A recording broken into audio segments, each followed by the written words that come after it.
chapter 11 through 12. 1 Samuel. So the Ammonites come in, the enemies, and Nahash is their leader.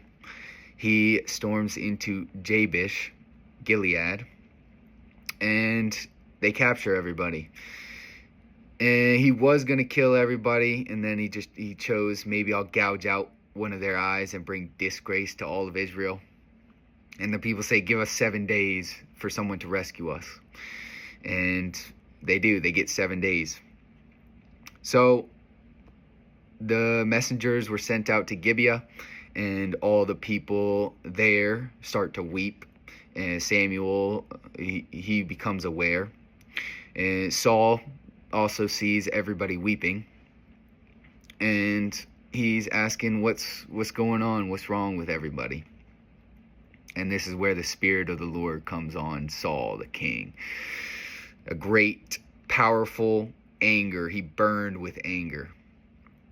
And he took a pair of oxen and he cut them in pieces. And he sent messages throughout Israel, all the pieces. And he said, anybody who does not join me, Saul, and Samuel will become one of these oxen.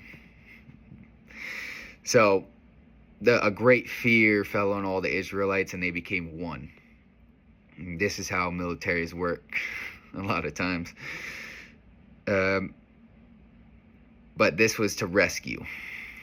This was a really good mission. Judah had 30,000 and Israel had 300,000, and they joined together in 3 divisions, and they went to Jabesh, and they attacked the Ammonites at night. They did a night raid, destroyed them all, and yeah, that was a great day. Rescued the people. And Samuel, after this battle, Samuel goes, anybody who has disrespected the king Saul, whoever was talking against him, must die. And Saul has mercy on everybody, and says, no, we just won a great victory. Let's not have more bloodshed. Let's go celebrate.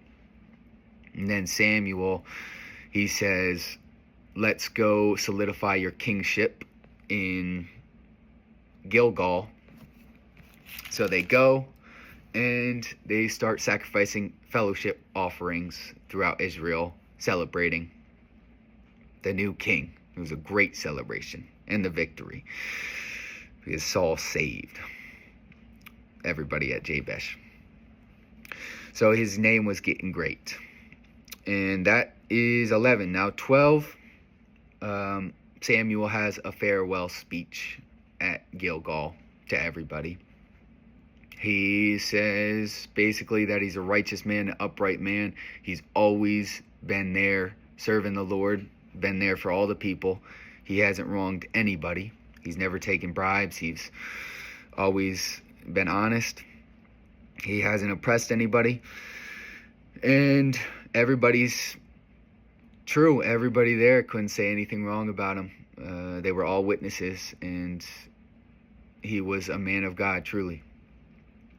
So Samuel starts to tell the story of the Israelites and how they were taken out of Egypt by Moses and Aaron, the great liberators.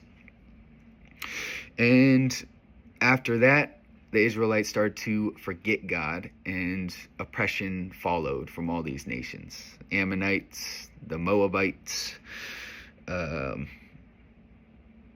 Philistines. They had to rid themselves of all the gods of other nations, because when they sinned against their God, the God of Israel, Yahweh, he gave them to all these other nations to oppress them. Gave them over to captivity. But he always saved, and when they followed him correctly, everything went well. But they forsake him again and ask for a king, just like the other nations. Samuel says, you must follow. You must follow the Lord no matter what, if you have a king or not, it's going to go well for you if you and the king serve the Lord. And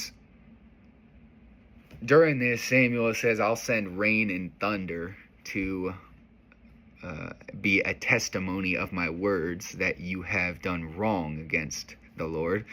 And it does. It rains and thunders right after.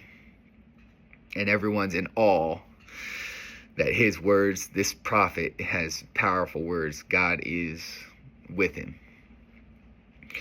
So everybody is in fear now and says, pray for us so we don't die, and for the sins of asking for a king.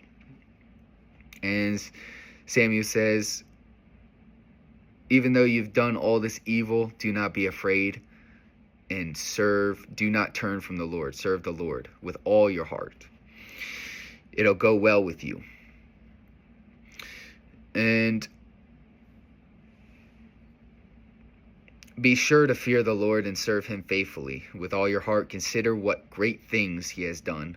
Yet, if you perish in doing evil, both you and your king will perish. Oh, it says, yet if you persist in doing evil, both you and your king will perish. Those are the warnings of Samuel, and that's the end of 12.